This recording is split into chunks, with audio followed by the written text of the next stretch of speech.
Alors, comment ce look est-il né? Bien, j'ai tout d'abord repensé à mes premières amours. Comme lors d'une démonstration de maquillage, j'ai vu un maquillage avec une association complètement improbable qui était le rose et le orange. Et je me suis dit, pour ce premier look, je dois repenser à mes premières amours. Et puis, pour bien équilibrer cette collection, il fallait créer ce quatuor d'une façon absolument parfaite. Donc, pour réchauffer en quelque sorte un peu le rose, j'ai pensé au violet. C'est une association assez naturelle, vous le verrez tout à l'heure durant le step by step. Et le jaune, qui apporte une lumière tout à fait intéressante pour réchauffer un orange absolument parfait. Ensuite, avec toute l'équipe, nous avons étudié les tendances. Il se trouve que le rose et l'orange font partie des tendances les plus pop et les plus rock de la saison. Donc là, encore une fois, on était vraiment super in line avec le projet. Et puis, en étudiant tout ça, j'avais tous les documents autour de moi. Et quelle ne fut pas ma surprise de constater que ces couleurs correspondaient exactement à la rosace du Look Beauty Success. Et là, je me suis dit, banco, on présente le projet et on y va. Alors, pour démarrer le maquillage, j'utilise d'abord une base de teint. Parce qu'un beau maquillage démarre avec une belle peau. Pour lisser les traits, dans un premier temps, et permettre également d'améliorer la tenue du maquillage durant toute la journée. Ensuite, le fond de teint fluide, appliqué au pinceau, donc une gestuelle un peu différente, pour colorer un petit peu les lèvres, ce qui permettra une meilleure tenue du gloss tout à l'heure. Et toujours sans reprendre de matière, ne jamais oublier de bien lisser les paupières, nous permettre d'avoir un maquillage absolument parfait et surtout une tenue vraiment irréprochable des fards sur les paupières.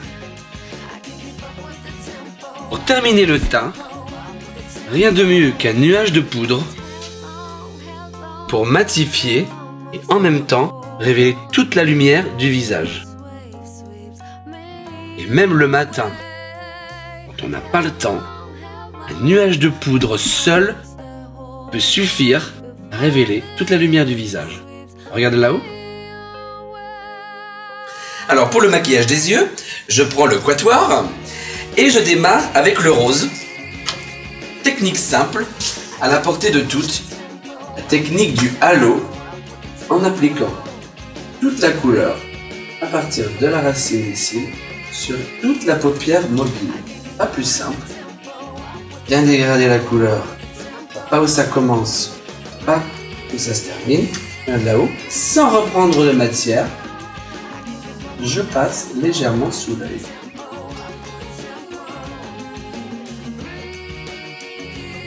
J'ai la base de la première construction, de la première étape du maquillage de l'œil.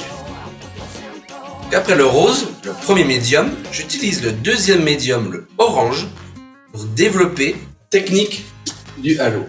D'une façon très simple, avec des mouvements circulaires, la couleur glisse toute seule, les textures sont absolument parfaites pour s'adapter. Développe d'une façon très naturelle un halo qui semble vraiment complètement illuminer, agrandir le regard. Toujours sans reprendre de matière, toujours passer sous l'œil de façon très naturelle, bien équilibrée, paupières supérieures et paupières inférieures.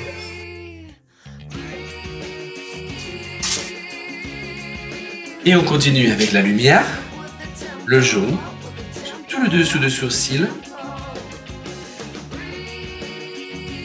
Ce jaune qui se fond complètement avec le orange, qui apporte beaucoup de lumière, surtout une lumière très chaude, très naturelle, beaucoup de tonicité et de gourmandise, tout le maquillage du regard.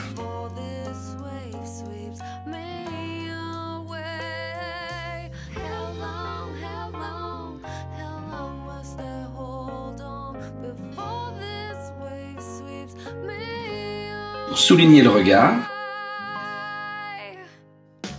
un crayon violet à la racine des cils, sans trop étirer le regard. Regarde là-haut. Légèrement sous l'œil pour fermer l'angle externe. Ensuite, au pinceau,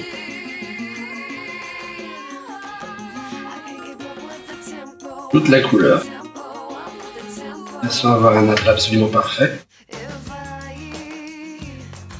Et sans reprendre de matière, je viens dégrader toute la couleur pour un effet absolument naturel et transparent.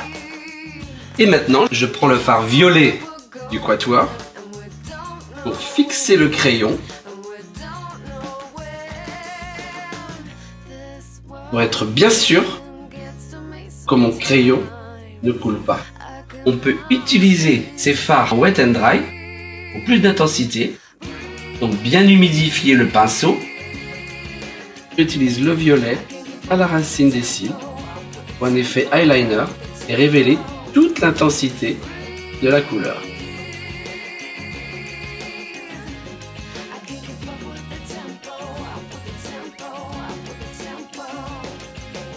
Une fois les fards appliqués, on peut appliquer le mascara en prenant bien soin d'habiller les cils bien à la racine.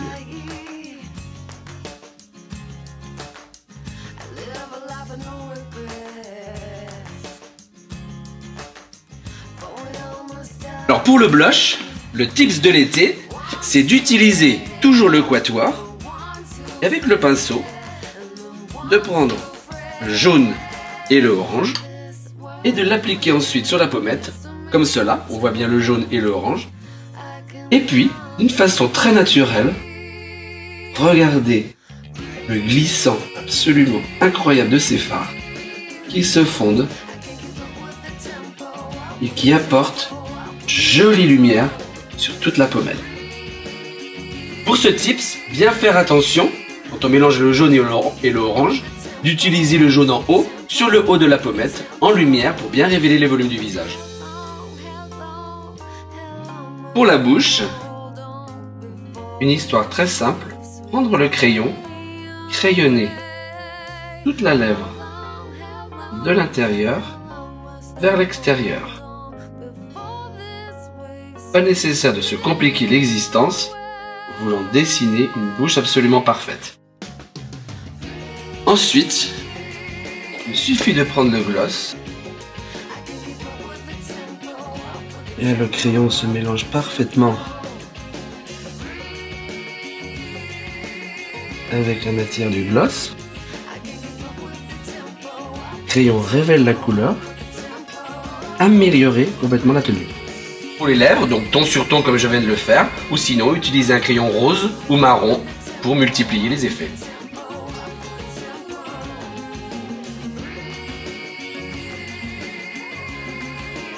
Donc une première collection printemps-été, pop, vibrante, des couleurs dynamiques, gourmandes, un résultat naturel, à la portée de toutes, avec des techniques simples. Donc à vous de jouer, osez la couleur.